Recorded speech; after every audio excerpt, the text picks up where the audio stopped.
जय भीम के नलायक नरमुंडे, बहन के लोड़ो मादर चोदो, विदेशी फंडिंग पर पलने वाले पिल्लो,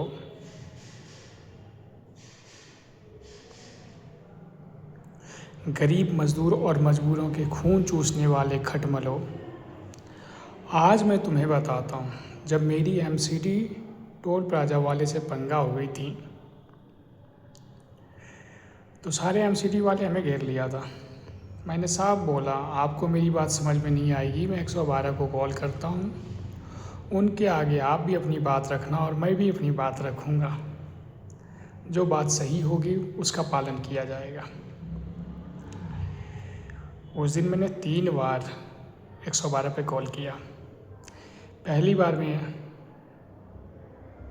नहीं आया, दूसरी बार में भी नहीं आया, तीसरी बार में मैंने गर्म होकर बोला कि हमने कॉल किया है, आपका आना फ़र्ज़ बनता है और हमारी बात सुनना आपकी जिम्मेदारी बनती है। फिर 112 वाले आए, मैंने अपनी बात रखी कि सर कार्ड हमने ख़रीदा, पैसे उसमें हमने रखा और लाइन में लग के पैसे हम कटवाएं, ये कौन सा कानून है। दूसरा हमने पूछा कि हमने कार्ड ले रखी है लाइन में लगने के लिए, लाइन से बचने के लिए। तीसरा प्रश्न हमने पूछा था कि जनरली गाड़ी रोक करके फिजिकली टैक्स वसूली करना और लंबा लंबा जाम लगवाना ये गुंडागर्दी नहीं है तो क्या है। मैंने उनसे स्पष्ट कहा था कि इनको एमसीडी टैक्स चाहिए तो जिस प्रकार 500 मीटर की दूरी पर एमसीडी टोल प्लाजा का बोर्ड लगा हुआ है, in the same way 500 metre की दूरी पर ऑटोमेटिक डिडक्शन वाली कैमरा लगवा दे, जिससे कि ऑटोमेटिक कार्ड से डिडक्शन हो जाए।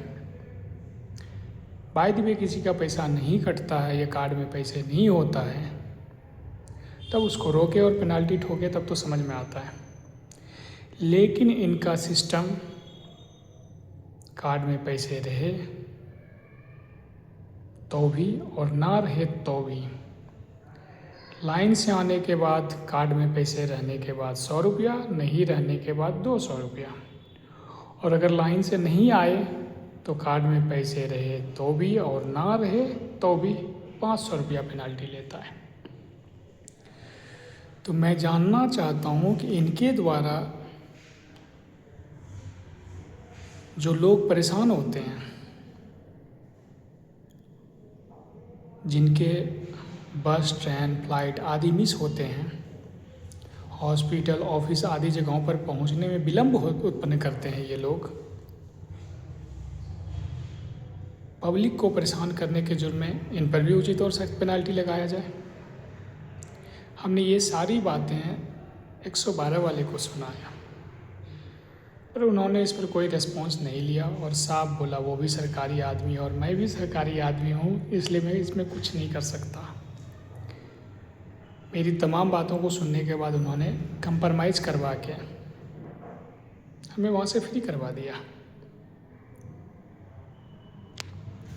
फिर मैंने कंप्लेन बना के पीएम ऑफिस को, कमिश्नर ऑफिस को, एडिशनल कमिश्नर को, थाने को, सबको दिया, पर अब तक समाधान नहीं मिला।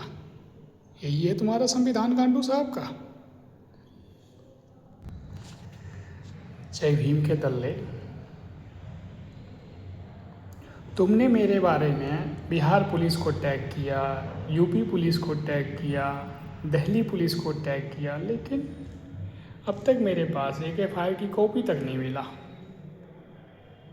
मैंने तुम्हें कहा था कि बीच में कोई नहीं आएगा, जो आएगा वो फंस जाएगा, लेकिन तुमको समझ में आएगा कि हो तुम सब गंडुए, और गंडुओं को तो मेरी बात जल्दी समझ में आती नहीं है। गंडुओं में बता दूं, मेरे ऊपर भारत का संविधान लागू नहीं होता। जिस दिन लागू होगा उस दिन संविधान ही साफ हो जाएगा। मानो या ना मानो, यही सत्य है।